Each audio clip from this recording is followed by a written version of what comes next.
Hi, my name is Adam Muqtadiri, real estate broker with Home Life BBU, investor and advisor in GTA real estate. Today, I want to give you an update for Q4 2022, and I'll give you the headline first. Despite what everyone's saying about the recession, everything's crashing, the housing market has been holding up very well, surprisingly. Despite all the rate hikes, despite everything that's been going on, as you can see my chart, in the month of October, prices have held steady across GTA, and in some municipalities like City of Toronto, prices have actually gone up. And in some instances, multiple offers are back. And not to the same extent of the market frenzy that we had early 2022 and last year, but there has been the market has been hotter recently than like in the summer. If you pay closer attention to the table, you can see price declines have been lesser towards as you get closer to the Toronto core, and it's a lot more steeper as you get away from the Toronto core, and that's partly because, or entirely because, of the call back to the office. As people have to do the commute again, they're seeing how valuable it is to be closer to the city rather than commuting from Oshawa or Ajax or Burlington, all the outer cores, the outer suburbs. So a lot of people are selling their homes from the suburbs, and they're trying to move into the city.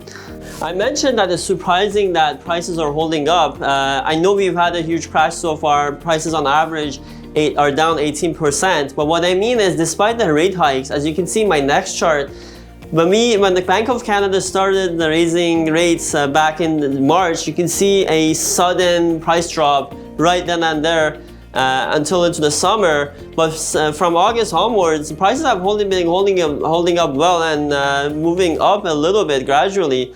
And that's surprising because, as you can see, Bank of Canada has been aggressively raising rates in the meantime, and it's not having an impact on prices, and that's a surprising aspect of that. And so why is this happening?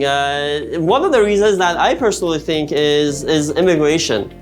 Immigration is saving the housing market so far. How far it will save it is to be known. But in 2022 alone, we're having around 400,000 people entering Canada, and about half of those people join Ontario, and most of them end up in the GTA. As you can see in the charts, since the Liberals joined, immigration has been aggressive, and even in early November this year, the Liberal government sets even more aggressive immigration targets for 2023 to 2025. They're aiming around 480,000 people, or close to 500,000 people joining the country each year, which is around 80% higher than the typical average of immigration that we get into the country. So more people coming into the country, all of these people need housing, they need to either rent or buy. And that has really been a cushion from a steeper price decline that I personally anticipated with all these rate hikes that the Bank of Canada is doing. But are we done with the price crash? That's what everyone's asking. Are we at the bottom? Our prices are going to bounce from here, or is it going to even get worse once we get into the recession? That's an answer I'm not going to get into in this video. I'm going to talk about this in a lot more detail in my next video. And the answer is short and sweet, nobody knows. But what I usually use, and most analysts use in the industry, in terms of predicting short-term price moves, the best metric to use is active number of listings, or the amount of inventory that's currently present in the market.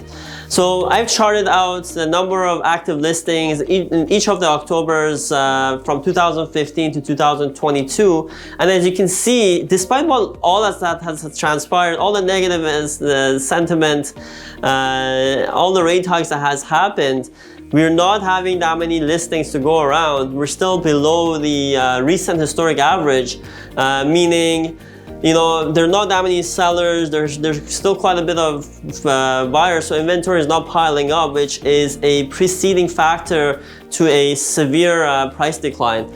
in the short term, I personally don't anticipate a severe or deep price decline in the coming months. We may have some gradual price declines coming up in the next few months, maybe, but we can't anticipate a huge price drop until something in the economy breaks or we have a huge recession.